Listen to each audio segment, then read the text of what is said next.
사랑하는 세빛 성도 여러분, 설날을 맞아 함께 모두 예배 드리게 된 것을 하나님의 은혜를 생각하고 모두들 환영하고 축복합니다.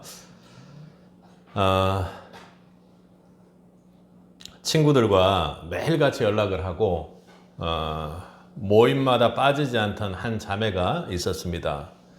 누구보다도 먼저 나오고 늘 분위기 메이커였던 사람입니다. 그리고 모든 사람들에게 연락을 돌리고 만나자고 했던 사람이죠.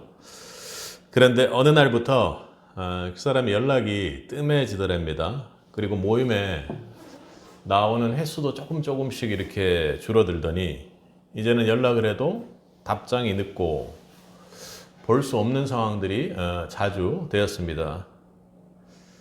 그래서 요즘 왜 이렇게 그 친구가 보기가 힘들지 하고 친구들끼리 그렇게 얘기하곤 했습니다.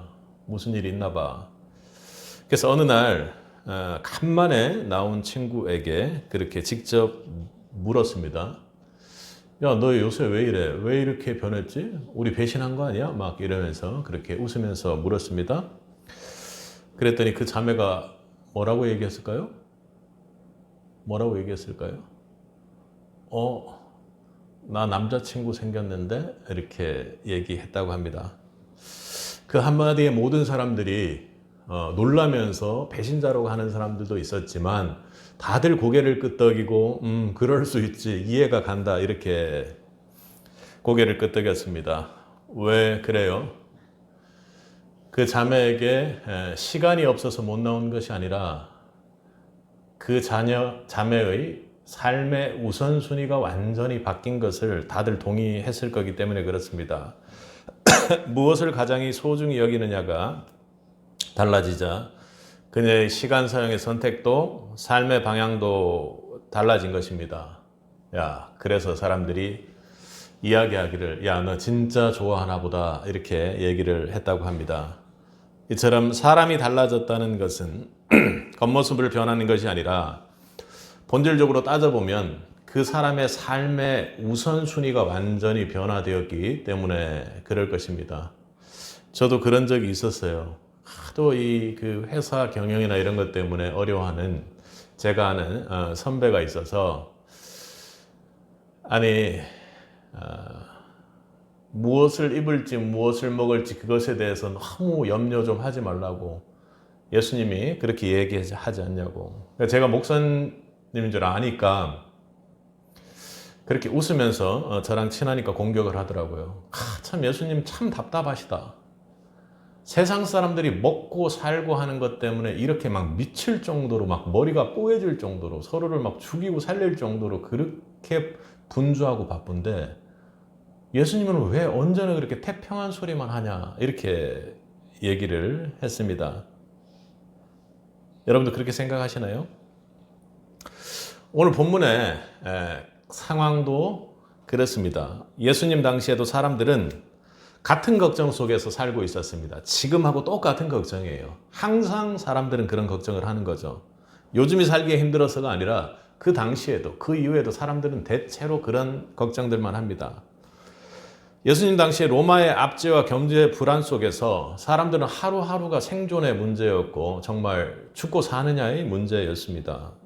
바로 그런 상황 속에서 오늘 6장 앞절을 보면 여러분들 잘 아는 것처럼 예수님은 무리들에게 들판의 백합화와 공중의 새를 가리켜서 하나님께서는 우리가 느끼기에 전혀 이런 것들이 존재하는지 신경도 쓰지 않는 그런 새들과 그리고 꽃들을 자연스럽게 먹이고 입히시고 살리신다라는 이야기를 하셨습니다. 그러니 그렇게 염려에 먹고 사는 문제로 염려에 사로잡혀 있는 것에서 여러분들의 눈들을 그 당시의 사람들의 눈, 그리고 또 그 이야기를 듣고 있는 무리들과 청중의 눈을 다른 곳으로 돌리려고 하셨습니다. 그러니 예수님께서 입고 먹는 거에 대해서 무엇을 입을지 무엇을 먹을지 염려하지 말라고 한 것은 현실을 모르시면서 낙관적으로 위로한 것이 아니라 현실 속에서 더 깊은 본질적인 차원에 대해서 예수님께서 오늘 우리에게 말씀하고 계십니다. 그러니 먹고 읽는 문제, 여러분의 일상의 삶에 대해서 예수님께서 어떤 관점을 가지고 계신지를 보여주는 것이죠. 사람은 생존을 우리 인생의 중심의 문제로 여기지만 주님께서는 오늘 말씀을 통해 우선순위가 바뀌어야 우리가 살 수 있다고 그렇게 선포하고 말씀하십니다. 오늘 예수님은 153과 세빛의 모든 성도들이 삶의 우선순위를 새롭게 하기를 원하십니다. 여러분 삶의 가장 중심에 가장 우선에 무엇이 놓여 있습니까? 우리 153들은 무엇이 내 가장 중심에 놓여 있죠? 이 질문 앞에서 우리가 신앙으로 응답할 때 우리의 우선순위는 새로워질 수 있을 줄 믿습니다. 오늘 말씀 앞에서 우리의 우선순위를 다시 세우는 말씀의 은혜가 있기를 축복합니다. 우리의 우선순위를 새롭게 하기 위해 오늘 본문에서 우리는 세 가지 단어에 주목해 보고자 합니다. 첫 번째로는 오늘 6장 33절에 그런즉 너희는 먼저라는 말씀입니다. 사랑하는 세빛 성도 여러분, 우리의 우선순위가 바로 서야 우리의 인생이 바로 설 줄 믿습니다. 그래서 6장 33절에서 예수님은 너희는 먼저 그의 나라와 그의 의를 구하라 이렇게 말씀하시죠. 여기서 먼저라는 단어에 우리가 주목해 볼 텐데 이 먼저라는 단어는 단순히 시간적인 우선순위만을 이야기하는 것은 아닙니다. 그러니 여기에서 먼저라고 예수님께서 말하는 것은 너희들 인생에서 너희는 이렇게 말씀하시죠. 너희들 인생에서 절대적인 중심과 가장 우선순위에 두어야 될 중심이 무엇인지를 말씀하고 계십니다. 우리가 무엇을 먼저 인생 중에 두고 사느냐에 따라 우리의 인생 방향이 결정되고 우리 삶의 무게와 평안의 정도가 잘 결정됩니다. 우리는 하나님을 믿는다고 고백하면서도 실제 삶의 중심에서 무엇을 넣어두죠? 우리는 우리의 생계, 그리고 내가 앞으로 무엇이 될 것인가에 집중해서 거기에 모든 영혼을 쏟아붓습니다. 그리고 부모들은 자녀, 또 자녀들은 부모, 그리고 그렇게 해서 성공을 위해 달려가죠. 또 건강과 인간관계에 대한 염려를 우리는 인생 중에 많이 앞세울 때가 있습니다. 완전히 그럴 때 신앙이 무너지죠. 그 결과 마음은 늘 분주하고 염려는 커지며 삶의 균형은 깨어져서 참으로 불안정한 상태를 우리는 사는 것입니다. 문제는 우리의 놓여진 환경이 아니라 내 중심의 문제, 내 우선순위의 문제입니다. 그러니 내 중심이 흔들리니 내 인생도 흔들리게 되고 삶 전체가 흔들리죠. 그래서 오늘 예수님께서는 너희는 하나님 나라와 그의 의를 먼저 구하라고 명령하십니다. 그러니 이 명령은 우리의 삶의 주도권, 우리의 삶의 중심, 우리의 삶의 우선을 다시 원자리로 하나님께 돌려드리라는 예수님의 강력한 초대입니다. 하나님의 나라는 단지 교회나 종교적인 영역만을 이야기하는 것이 아니라 나라는 어떻죠, 여러분? 나라는 누군가가 통치할 땅이 있어야 되고요. 그리고 통치할 국민이 있어야 됩니다. 그리고 주권이 있어야 됩니다. 그래서 그 주권을 어떻게 해요? 하나님 나라에 내어드린다라는 얘기입니다. 그리고 그의 의, 하나님이 옳다고 하시는 방식과 기준으로 우리가 살아가는 방식을 말하는 것입니다. 그러니 먼저 그의 나라와 그의 의를 구하라는 것은 먼저 하나님 나라와 하나님이라는 중심을 올바르게 세우라고 말씀하시는 것이죠. 종교적 열심이 아니라 인생의 방향, 가치, 선택 기준을 아주 한 방향으로 하나님께 드리라는 결단을 요구하는 것입니다. 내 계획보다 하나님의 뜻이 우선되는 삶이 되라는 말입니다. 내 욕심보다 하나님 나라의 가치가 무엇인지를 보고 그것을 우선순위에 세우라는 것입니다. 내 중심이 아니라 하나님 중심으로 여러분의 삶을 설계해 나가라고 하나님께서 말씀하십니다. 이것이 우선순위가 새로워진 인생의 모습입니다. 우선순위를 새롭게 하는 신앙은 하나님을 믿는 데서 시작하는 것이지만 하나님을 중심에 모실 때 비로소 우선순위가 새로워지는 삶이 역동적으로 시작되는 것입니다. 성경은 하나님을 중심에 모신 인생이 흔들리지 않음을 분명히 보여줍니다. 다니엘서 6장에서 다니엘은 하나님을 중심에 두고 무엇을 자신 가슴에 가지고 있었죠? 하나님을 향해 하루에 3번 기도하고 하나님과 인간관계를 맺는, 인격적인 관계를 맺는 그것을 결코 그는 포기하지 않고 중심에 두었습니다. 위협보다 신앙의 우선순위를 지켰던 것이죠. 사자굴이라는 극단적 위기 속에서도 그의 중심은 하나님께 늘 고정되었습니다. 또 시편 16편 8절에서는 이렇게 말합니다. 내가 여호와를 항상 내 앞에 모심이여 그가 나의 오른쪽에 계심으로 내가 흔들리지 아니하리로다.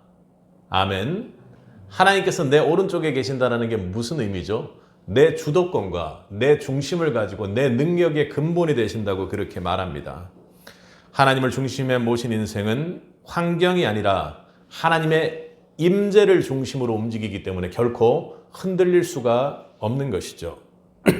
하나님이 중심이 되실 때 여기 계신 153과 세빛의 모든 성도들의 삶의 방향이 굳건히 유지됩니다. 그러니 중심이 하나님으로 딱 하나님의 임재 가운데 서 있으니 우리의 삶의 방향이 흔들리지 않고 굳건히 유지된다고 오늘 말씀은 이야기합니다.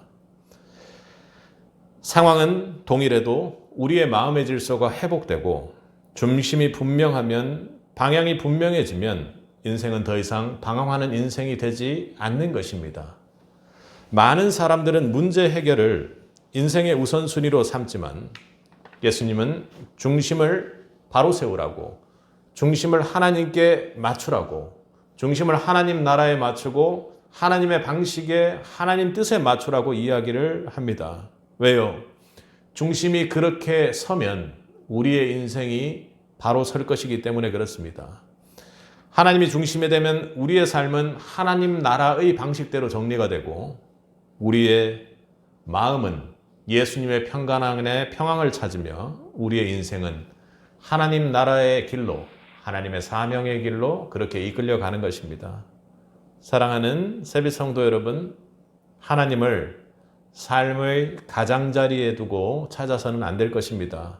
필요할 때 내가 픽업해서 부르는 분이 돼서는 안 될 것입니다. 여러분 삶의 중심에 모십시오. 예배의 시간뿐만 아니라 모든 선택의 순간마다 그분께서 중심에 있어서 내가 아무것도 함부로 결정할 수 없는 그런 인생이 축복된 인생입니다. 계획을 세울 때마다 결정을 내릴 때마다 내 중심에 계신 하나님을 바라볼 수 있길 바랍니다. 그때 비로소 삶은 질서를 되찾고 마음은 평안을 누리며 흔들리지 않는 인생 방향으로 여러분들을 이끌어 줄 것입니다. 우선순위를 새롭게 하는 첫걸음은 하나님을 삶의 중심에 세우는 것입니다. 오늘 하나님께서 그렇게 첫 번째로 여러분에게 여러분 삶의 중심에 예수를 세우라고 그렇게 권면하고 축복하십니다. 여러분 삶의 중심의 자리에 예수님 한 분만 충만히 서 계시기를 주님의 이름으로 축복합니다. 두 번째로 우리가 주목해 봐야 할 단어는 오늘 33절에 그런즉 너희는 먼저 그의 나라와 그의 의를 구하라. 그리하면 이렇게 말씀하십니다. 그리하면이라는 말씀입니다. 하나님을 삶의 중심에 세우는 결단이 신앙의 출발점이라면 그것을 그렇게 하는 것은 그 결단이 삶에서 숨쉬게 만들고 움직이게 만들고 내가 직접 보게 만드는 통로입니다.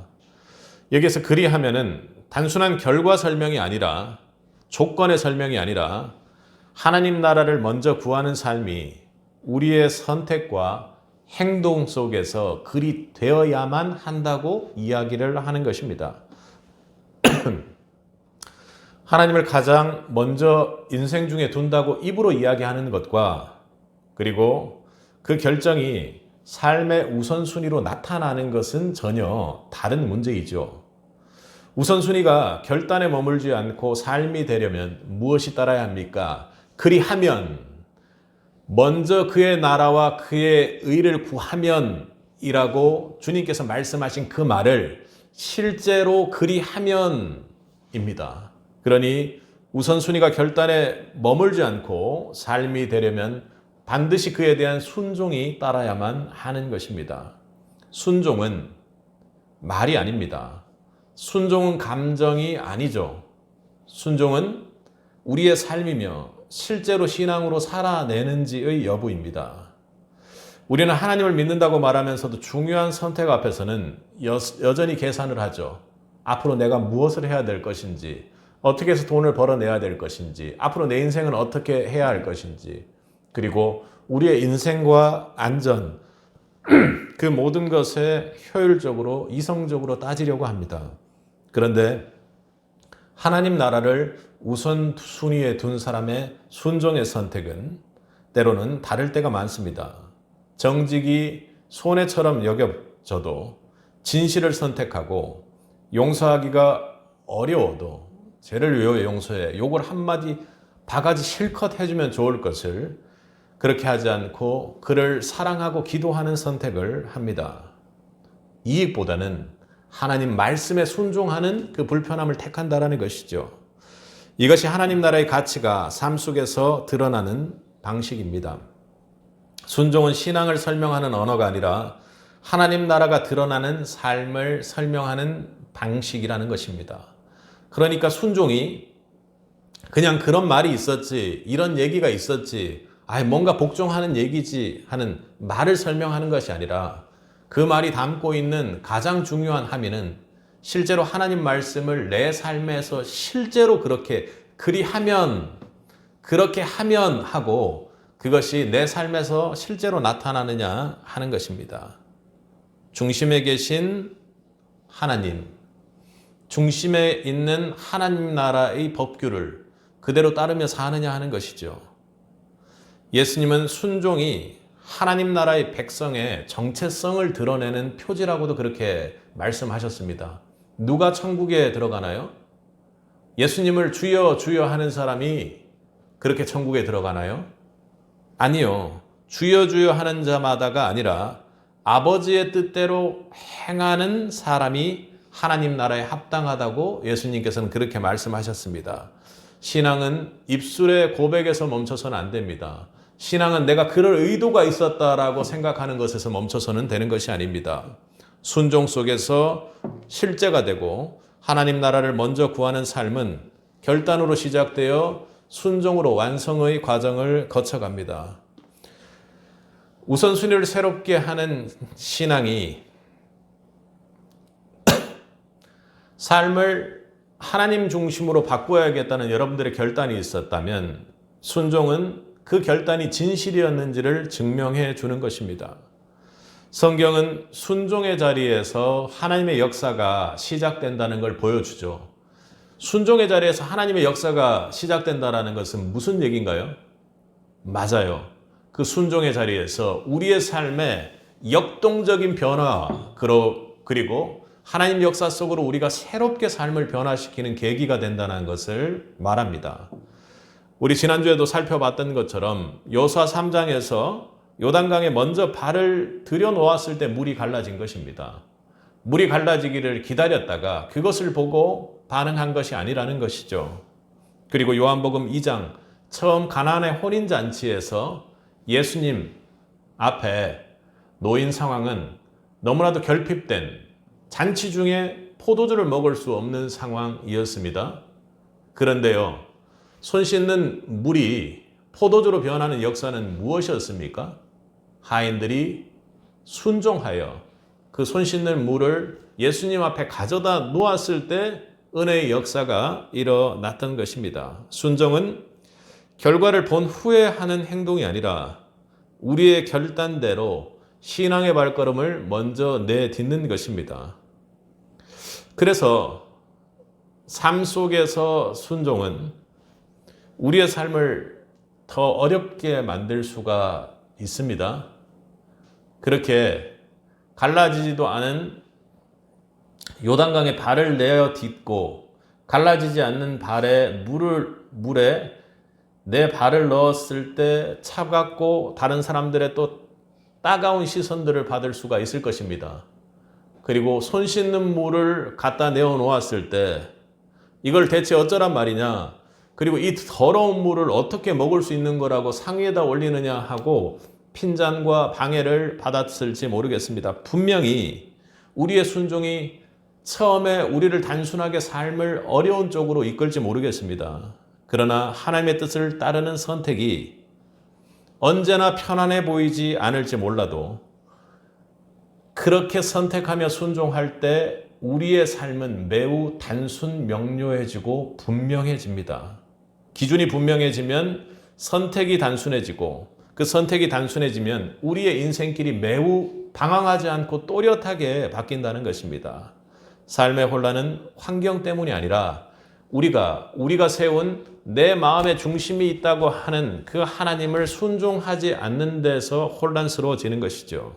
순종은 삶을 불편하게 할지는 몰라도 순종은 삶을 복잡하게 하지는 않습니다. 그것은 삶을 단순하고 분명하게 만드는 것이죠. 그래서 우리는 순종할 때 불편한 일이 있지만 우리의 삶이 그렇게 가고 있다는 것을 분명히 알게 되는 것입니다. 그래, 내 삶은 불편해. 내 삶은 고통스러워. 그런데 하지만 나는 하나님의 삶을 가고 있다는 것을 분명히 알게 되는 것이죠. 그렇습니다.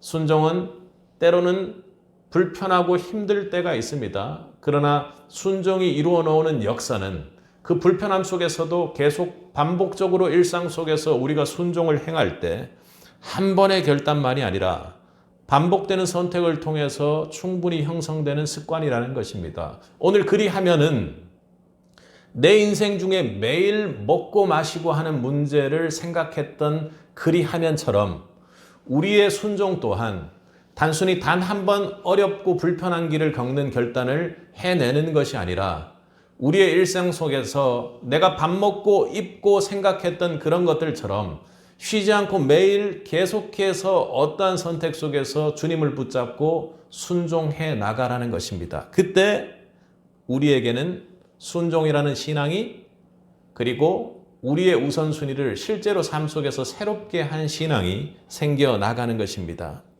그런 오늘의 작은 순종이 내일의 방향을 만들고 반복되는 순종이 내 삶의 구조를 바꾸며 결국에는 우리의 인생을 하나님 나라의 질서 위에, 하나님 나라의 방식 위에, 그리고 내 삶이 하나님 나라 속에서 하나님을 중심으로 한 우선순위 속에 있는 인생으로 바뀌어 나간다는 것입니다. 사랑하는 세비 성도 여러분, 순종은요, 거창한 일을 해내는 것이 아닙니다. 우리의 일상 속에 주님께서 처한 상황 속에서 항아리를 올려놓는 일, 그리고 요단강에서 발을 그냥 내딛는 일, 그런 작은 순종의 습관들이 모여서 우리의 삶의 중심을 더욱 단단하게 만들고 삶에서 드러내는 것입니다. 사랑하는 성도 여러분, 하나님 나라를 구하는 삶은 특별한 순간이 아니라 우리의 매일매일의 잊고 먹고 마시는 문제 가운데, 삶 가운데 반복적으로 그리하면을 통해서 생겨나는 신앙의 습관인 것입니다. 우선순위를 새롭게 한다는 것은 하나님을 중심에 두는 결단에 멈추지 않고 그 결단을 하나님 나라 방식으로 순종으로 살아내야만 하는 것입니다. 오늘 우리 선택 속에서 하나님 나라를 드러내게 하십시오. 그리하십시오. 그리하면 하나님께서 은혜의 역사를 열어갈 것입니다. 그래야 여러분 인생이 새로워지는 것입니다. 순종으로 여러분 인생이 하나님 중심에 있는 인생이요, 우선순위가 새롭게 된 인생임을 밝히 드러내는 세빗이 되기를 축복합니다. 세 번째로 우리가 주목해야 될 단어는 여러분들이 가장 좋아하실 것 같습니다. 먼저 그리하면 맨 마지막에 뭐 하신다고요? 이 모든 것을 너희에게 더하시리라. 아멘. 할렐루야. 빼는 것보다 더하는 게 좋겠죠. 여러분이 하나님 나라를 삶의 중심에 두기로 결단하셨다면 여러분의 삶을 책임지는 분이 누구인지 여러분은 꼭 믿으셔야만 합니다. 바로 더하시리라는 하나님의 약속인 것이죠. 더하시리라 이렇게 했으므로 지금 현재 더해진 상태는 아니라는 것이죠. 그런데 여러분 놀라운 원리가 있습니다. 더한다라는 것은 뭐죠? 무언가 있는 것에 하나님께서 추가하신다는 겁니다. 그러니까 내가 하나님께 복을 받으면 하나님 복의 원리는요. 하나님께서 복 주셨죠. 그리고 그 다음 복이 또 덮어지는 겁니다. 그러면 그 전에 박은 복은 하나님이 뺏어가시는 거죠? 아니요. 그 복 위에 복을 덮으시고 그 복 위에 복을 덮으시고 그 복 위에 복을 계속해서 덮으시겠다라는 그런 약속입니다. 그런데 여기서는 복 주신다라는 것이 우리에게 뭔가 돈을 주겠다, 먹을 것을 주겠다 하는 어떤 물질적인 보상에 대한 축복만을 이야기하는 것은 아닙니다. 하나님 중심의 삶을 선택한 사람에게 주어지는 하나님이 책임지겠다라는 선언입니다. 아멘 할렐루야. 하나님께서 먼저 그리하면 내가 너를 완벽하게 책임질게. 어떻게 해요? 여러분들이 눈사람 만들어 보셨죠? 작은 눈덩이를 계속 굴려서 눈덩이가 엄청나게 커지는 것처럼 내가 그렇게 더하겠다고 하나님께서 어떻게 해요? 너는 내 책임이다 하고 그렇게 책임을 선언하십니다. 이 모든 것은 우리가 붙들고 살아가는 삶의 필요, 먹고 입고 살아가는 현실의 문제들, 그것을 훨씬 더 넘어서는 것들을 말합니다. 주님은 우리의 필요를 모르신다고 하지 않았습니다. 우리 6장의 그 앞절을 들어보면 하나님께서 우리의 필요를 알고 계신다고 하시고, 그리고 염려 중심에 있는 우리의 삶을 하나님께서 책임지는 삶, 하나님을 신뢰하는 삶으로 바꾸어 놓으라고 그렇게 명령하시는 것입니다. 여러분 무슨 말씀인지 이해하세요? 하나님께서는요, 오늘 입고 먹고 하시는 것에 대한 염려가 없다고 말씀하시지 않으세요. 그 염려를 아세요. 그래서 우리가 아무것도 염려하지 말고 오직 기도와 간구로 이렇게 서신서에서 이야기하지 않습니까? 왜 그렇게 얘기하는 거예요? 무언가 염려할 거리가 있다는 것은 분명하다는 겁니다. 우리의 염려를 어떻게 잠재울 수 없습니다. 그런데 오늘 하나님께서 하시는 말씀은 뭐냐면, 그리하면 내가 너에게 모든 것을 더하리라, 내가 책임지리라고 말씀하시면서 너희가 염려에 집중할 것이 아니라 하나님 아버지를 신뢰하는 곳으로 너희의 인생을 바꾸어라, 시선을 바꾸어라, 그렇게 말씀하시는 것입니다. 우선순위를 새롭게 하는 신앙의 핵심은 우리의 염려를 없애는 것이 아니라 염려보다 크신 여호와 하나님을 신뢰할 수 있는 새빛이 되라고 명령하시는 것입니다. 신앙의 핵심은 염려를 없애는 것이 아닙니다. 새빛 성도 여러분, 염려보다 크신, 여러분의 문제보다 크신 하나님을 더욱 신뢰하시기 바랍니다. 우리는 미래를 통제할 수 없기에 불안하죠. 내가 어느 대학을 갈 줄 모르기 때문에 불안합니다. 공부를 하면서도 불안해요. 그리고 내가 이렇게 공부했을 때 내가 진정으로 이걸 알게 되고 이걸 점수로서 돌파할 수 있을지조차도 우리는 가물가물합니다. 그래서 우리는 더 많이 계획하고 더 단단히 붙들려고 하고 더 철저히 대비하려고 합니다. 반드시 그렇게 해야 하는 것입니다.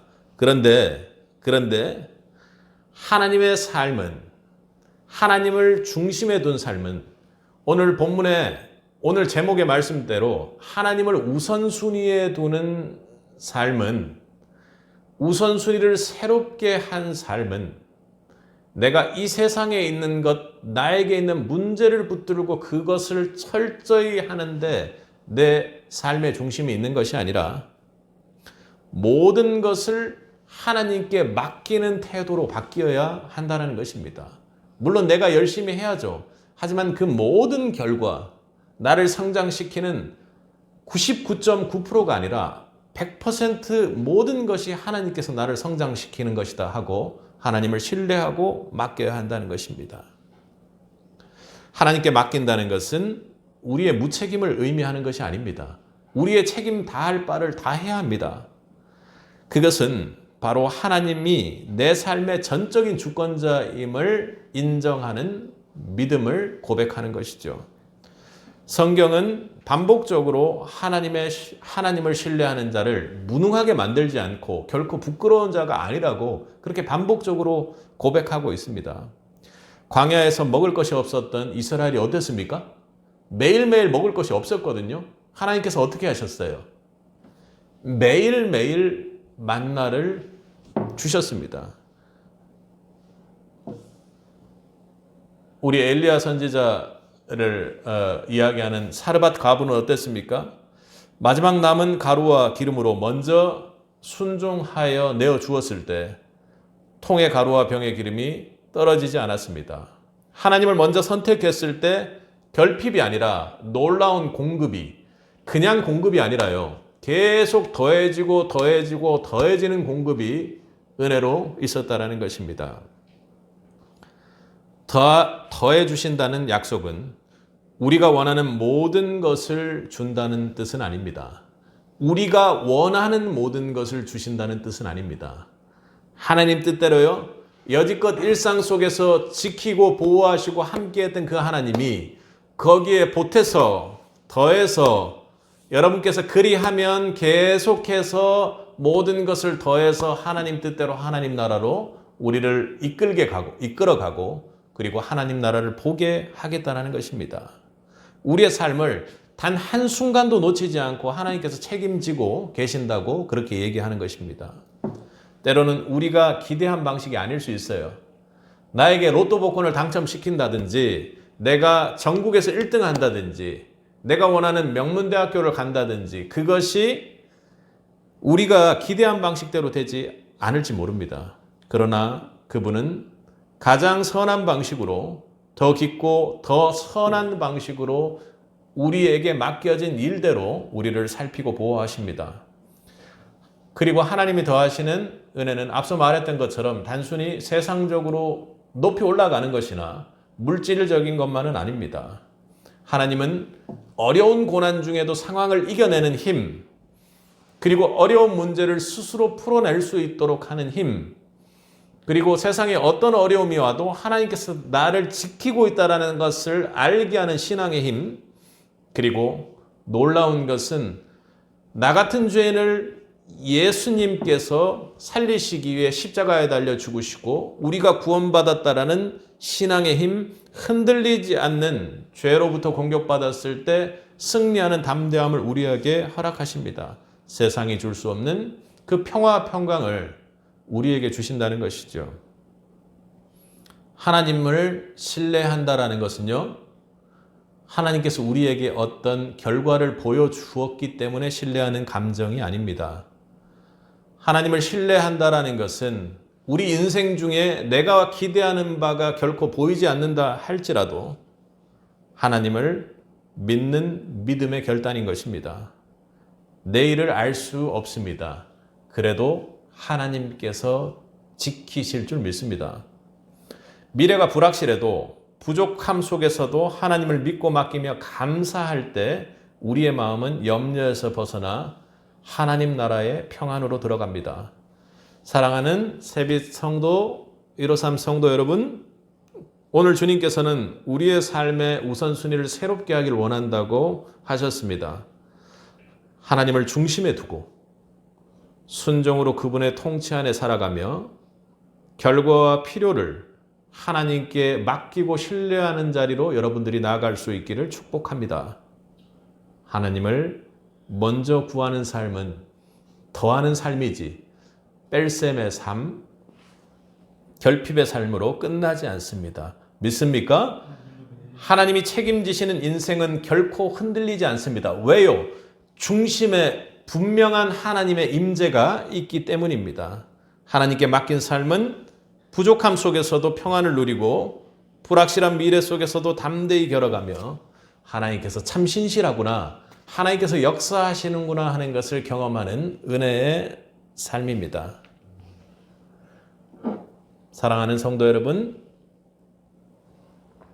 우리가 우선순위를 새롭게 해야 하는 이유는 무엇입니까? 무엇입니까? 우리의 삶의 우선순위가 무엇인지에 따라 결국 우리의 삶이 결정되기 때문입니다. 미국의 어느 한 선교사님, 윌리엄 볼던이라는 선교사님의 이야기입니다. 미국에서 유료 제품의 최고 부호 중에 한 가정의 선교사님입니다. 큰 재산을 물려받을 수 있었던 청년이었습니다. 그는 예일 대학교를 졸업했습니다. 여러분들이 잘 아는 세계적인 대학 순위에서 1, 2, 3위권 안에 드는 학교입니다. 안정된 미래와 명예로운 길이 보장되어 있었지만 그는 모든 것을 내려놓고 복음을 위해 낯선 땅으로 떠나기로 결단했습니다. 그러니까 그분이 받아야 할 유산 상속분이 지금으로 치면 우리나라에 있는 삼성전자나 이런 기업보다도 훨씬 더 큰 금액이 될 것입니다. 점유도로 보면. 그 모든 것을 하나님 나라 복음을 위해서 쓰기로 다 내어놓고 그렇게 결단했습니다. 그런데 참으로 안타깝게도 그렇게 결단하고 아랍으로 선교를 떠나기 위해서요, 이집트에서 아랍어를 배우던 중에 25세 나이에 내 수막염을 앓고 세상을 떠나버리게 됩니다. 어떻습니까, 여러분? 허무하죠? 허탈하죠? 세상의 눈으로 보면 너무나도 짧고 아까운 삶처럼 보일 수 있습니다. 그런데 하지만 그의 선택은 하나님 중심으로 분명했습니다. 그리고 그가 복음으로 우선순위를 매기고 단순했던 그의 전 재산과 그의 삶을 통해서 많은 아랍권 복음이 전파되고 아랍권의 복음의 지평이 넓혀지는 역사가 그렇게 계속되었던 것입니다. 그래서 그 짧은 단명한 순교 속에서도 하나님께 영광을 돌렸죠. 보든 선교사님의 성경책의 한 기퉁이에는 그가 어떤 선택을 했는지를 그렇게 적어두었습니다.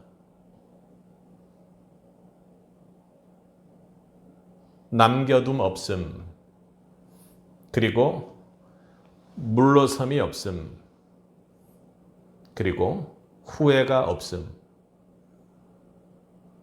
그러니까 영어로 적혀 있었겠죠. No reservance, 그리고 물러섬이 없으니까 no retreat, 그리고 후회가 없으니까 no regret, 이렇게 단어를 적어두었습니다. 그러니까 내 인생에 그 많은 재산을 물려받았지만 나는 남겨둔 것이 없다라는 것입니다. 그리고 또 내가 예수님을 택하고 예수님 앞으로 나아가고 예수님께서 주어진 사명을 감당하며 순종해 나아가는데, 그리고 하나님 그 한 분만을 신뢰하는데 나는 결코 후퇴함이 없다라는 것입니다. 그리고 내가 이렇게 어려움을 겪고 또 이 땅을 떠나는 참으로 놀라운 은혜 속에서도 괴로운 그 병을 앓고 있지만 나는 예수님을 택한 것을 결코 후회하지 않는다고 그렇게 고백했던 것입니다. 볼던 선교사님은 인생을 잃은 것이 아니라 그는 더 중요한 것을 선택했을 뿐입니다. 세상은 손해라고 말했지만 그는 이미 무엇이 가장 가치 있는지를 알고 있었던 사람입니다. 예수님의 삶도 우선순위가 분명히 드러났던 공생의 사역의 삶을 사셨습니다. 사람들은 병고침을 원했고 기적을 기대했고 많이 먹여주기를 원했습니다. 그래서 예수님을 찾았습니다. 그러나 예수님은 가장 바쁜 사역의 한복판에서도 새벽 미명에 하나님과 교제하며 기도하는 일을 결코 소홀히 하지 않으셨습니다. 사람들이 붙들며 떠나지 못하게 했을 때도, 더 많은 필요가 있다고 사람들이 그를 붙잡았을 때도 예수님은 우선순위가 성과에 있지 않고 하나님 아버지의 뜻, 하나님 나라의 영원 구원에 있다라는 것을 결코 잊지 않았던 것이죠. 십자가를 향했던 길은 볼던 선교사님이 택했던 것처럼 편안하고 영광스러운 길은 아니었습니다. 그러나 그것이 인류를 살리는 길이었기에 예수님은 고통보다 순종을 나의 안전보다는 우리의 안전과 구원을 택했던 것입니다. 자신보다 우리를 삶의 우선순위에 먼저 두셨던 것이죠. 이것이 바로 십자가의 우선순위요, 복음적 우선순위였습니다. 예수님은 그 십자가를 통해 숨이 멈추는 그 순간까지, 영혼이 떠나가는 그 순간까지 하나님 한 분을 끝까지 신뢰하며 믿었던 것입니다. 그것이 예수님 공생의 사역의 인생이요, 짧은 인생 중에 3년이라는 짧은 사역 중에도 하나님께 온전히 영광을 돌리고 우리와 지금 곁에 함께 하실 수 있는 이유가 되셨습니다. 사랑하는 성도 여러분, 우리 우선순위가 바로 서는 순간 우리의 인생이 바뀝니다. 그것은 하나님이 우리를 향해 역사하는 순간이 될 것이요, 우리가 십자가의 주님께서 하나님께 영광 돌렸던 것처럼 보든 선교사님이 아무것도 없는 것처럼 모든 것을 잃고 25세의 단명의 나이에 순교하며 하나님께 영광을 돌렸던 것처럼 우리의 인생도 조금 불편해지고 조금 세상적으로 봤을 때는 이상하다 싶은 인생이 될지 몰라도 하나님께 영광을 돌리는 새로운 인생으로 변모될 줄 믿습니다. 자신을 중심에 두는 삶에서 하나님을 중심에 두는 삶으로 바뀌는 새빛이 되기를 축복합니다. 염려를 붙들고 사는 삶에서 주님을 붙들고 복음을 붙드는 삶으로 나아가는 153이 되기를 간절히 소원합니다. 그때 우리는 정말 중요한 것을 붙든 인생이 결코, 가장 중요한 것들을 붙든 인생이 결코 흔들리지 않는 인생이 된다는 것을 깨닫게 됩니다. 이제 앞서 말했던 것처럼 우리나라는 새해가 2번이나 있습니다. 새해 문턱에서 우리 삶의 가장 앞자리를 다시 하나님께 드리기를 축복합니다. 우선순위를 하나님께 내어놓으십시오. 그리고 설날 가족과 친지들과 함께 맛있게 하나님께서 공급해 주시는 것으로 많이 먹으시고 많이 웃으시고 즐겁게 되기를 소원합니다. 그 시간에 우리 모두가, 가족들 모두가 하나님 삶의 중심에 세우는 결단을 하게 되기를 축복합니다. 새해는 무엇보다도요, 세빛 성도들이 하나님 나라와 의를 먼저 구하고 매 순간 순종으로, 그리고 좀 불편하더라도 끝까지 하나님을 신뢰해서 우선순위가 완전히 새로워지는 한 해가 되기를 축복합니다. 그리하여 하나님의 역사를 보십시오. 그리고 하나님께 영광을 돌리는 새빛이 되기를 주님의 이름으로 간절히 축복합니다. 함께 기도하겠습니다.